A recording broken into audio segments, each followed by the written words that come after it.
Form हाऊसवर सुरू होता डान्स बार, पोलिसांचा धाडसी छापा, नगरसेवकाच्या भावासह अनेक ताब्यात. कोल्हापूर जिल्ह्यातील तामगाव येथे एका फार्म हाऊसवर सुरू असलेल्या कथित डान्स बार पार्टीवर पोलिसांनी मोठी कारवाई केली आहे. या कारवाईत अनेक जणांना ताब्यात घेण्यात आलं असून त्यामध्ये काही सराईत गुन्हेगार, एका नगरसेवकाचा भाऊ आणि मटका व्यवसायाशी संबंधित व्यक्तींचाही समावेश असल्याची माहिती समोर आली आहे. नेमकं काय घडलं पाहूया हा सविस्तर रिपोर्ट. कोल्हापूर जिल्ह्यातील करवीर तालुक्यातील तामगाव येथील एका फार्म हाऊसवर बुधवारी रात्री स्थानिक गुन्हे अन्वेषण शाखेच्या पथकाने धाडसी छापा टाकला. गुप्त माहितीच्या आधारे करण्यात आलेल्या या कारवाई दरम्यान फार्म हाऊसमध्ये कथित डान्स पार्टी सुरू असल्याचे पोलिसांना आढळून आले. 4 ते 5 महिला नृत्य करत होत्या, तर अनेक जण मद्यप्राशन करत असल्याचेही समोर आले.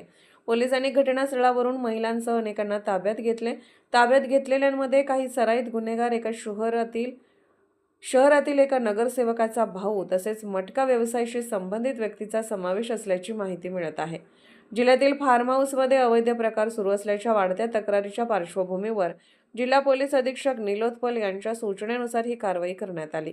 या पार्टीमध्ये अंमली पदार्थाचा वापर झाल्याचा संशयही पोलिसांनी व्यक्त केला.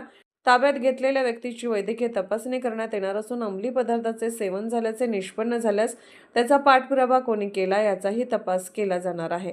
विशेष म्हणजे ज्या फार्म हाऊसवर ही कारवाई झाली ते गोकुळ शिरगाव पोलीस ठाण्याच्या हद्दीत येत असतानाही स्थानिक पोलिसांना या प्रकाराची पूर्वकल्पना नव्हती. रात्री उशिरा कारवाईची माहिती मिळाल्यानंतर गोकुळ शिरगाव पोलीस घटनास्थळी दाखल झाले. या प्रकरणी गोकुळ शिरगाव पोलीस ठाण्यात गुन्हा नोंदवण्याची प्रक्रिया रात्री उशिरापर्यंत सुरू होती. पुढील तपास पोलिसांकडून सुरू आहे. या कारवाईत कोल्हापूर जिल्ह्यातील फार्म हाऊसमध्ये सुरू असलेल्या कथित अवैध प्रकारावर मोठं प्रश्नचिन्ह निर्माण झालं आहे.